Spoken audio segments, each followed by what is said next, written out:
would just say this, when you talk about the influence of the British Commonwealth and Empire, we have never desired to impose our will on any other nation. But we do believe in free countries working together, whether in the Commonwealth and Empire, or whether in NATO, or in any other group to which we may belong. I mentioned just now some of the countries. And so, my friends, I conclude. My message to you tonight is that on the foreign front, in a situation more anxious than a while ago, we will persevere in our work for peace. At home, this government is determined to do what is necessary, whatever it may cost in popularity or electoral fortune. We cannot drift to safety, but we can command it if every citizen will help us in our country's cause. Ladies and gentlemen, I conclude by saying this.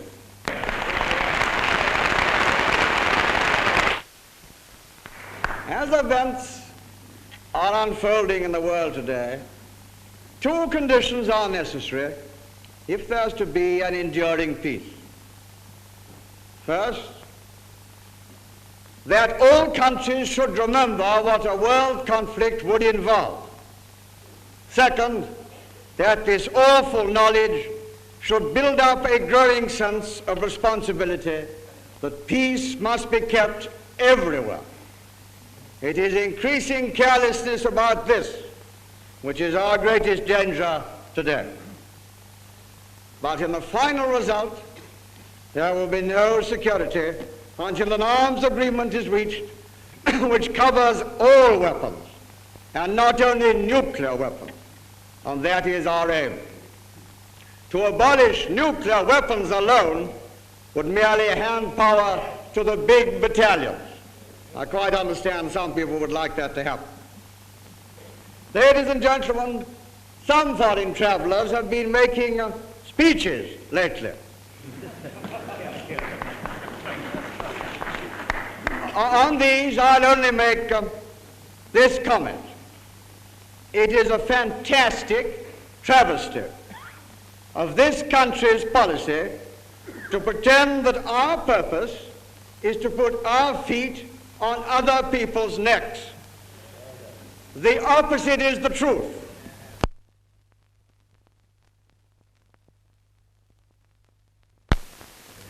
And science and technical skill give a dozen men the power to do as much as 1,000 could do 50 years ago. Our scientists are doing brilliant work.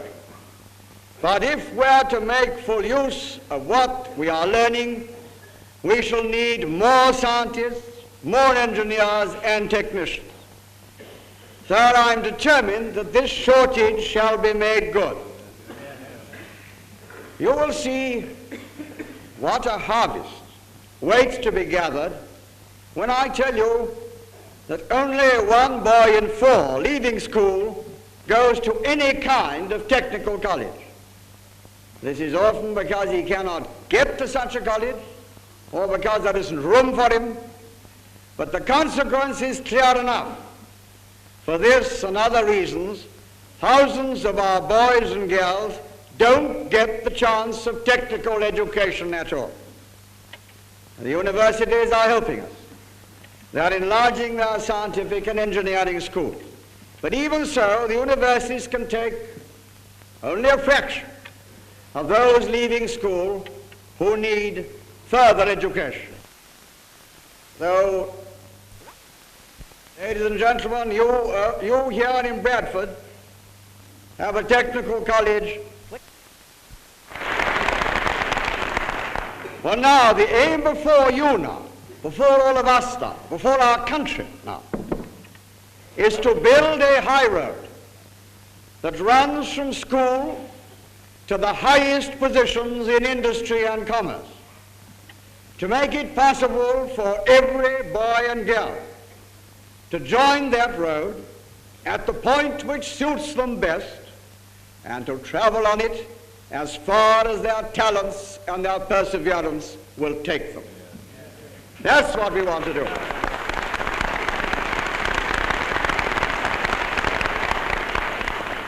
Now, to carry that through, we've already decided upon an extensive program for technical education, which will be put into effect over the next 5 years. Hasn't been way in which the benefits of higher production can reach the whole community is by lower prices. And that means that increased profits should be passed on in the form of lower prices rather than of increased dividends.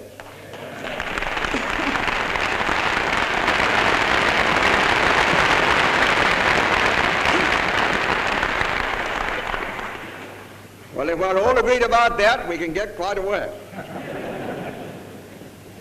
Now, there's another method.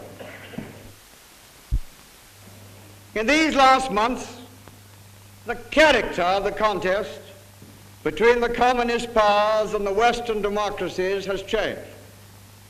Not for the better. It has been for some time generally accepted that the danger of world war and military conflict has receded. I do not want to be misunderstood. The risk is always there, and a universal explosion could easily be touched off by hostilities in some critical region, such as the Middle East. There's plenty of dry tinder about, and governments should be aware, lest in trying to undermine long-established friendships between others, they embroil themselves in graver peril. Ladies and gentlemen, if there is less fear of world conflict today, this is due to the deterrent of nuclear weapons. Remove that deterrent or take risks in pretending it's not there, and the world outlook would be terrifying indeed. The justification of both the atomic and the hydrogen bombs is that they are deterrents, so awful that no country will risk their use against itself. It is therefore true that the danger of world war should decrease unless an aggressive-minded nation gets it into its head that the bomb will not be used against it whatever it does.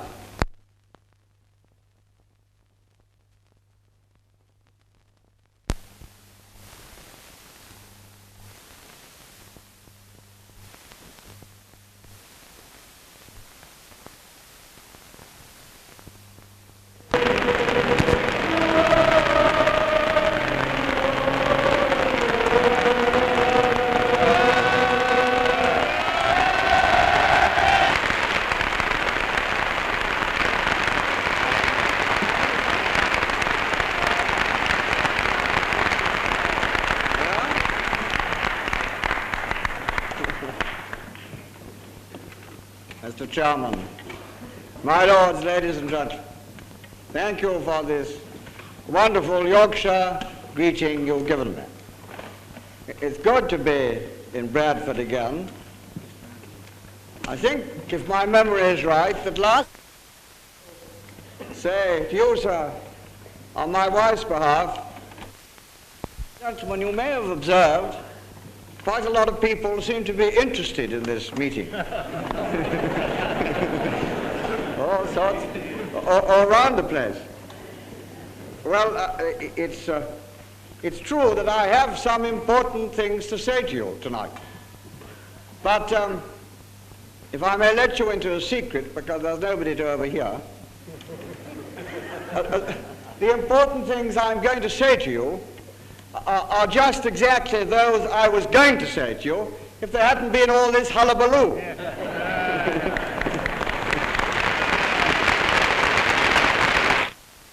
Now, Mr. Chairman, I do not have to advise this great Yorkshire audience not to believe everything that they read in certain London newspapers.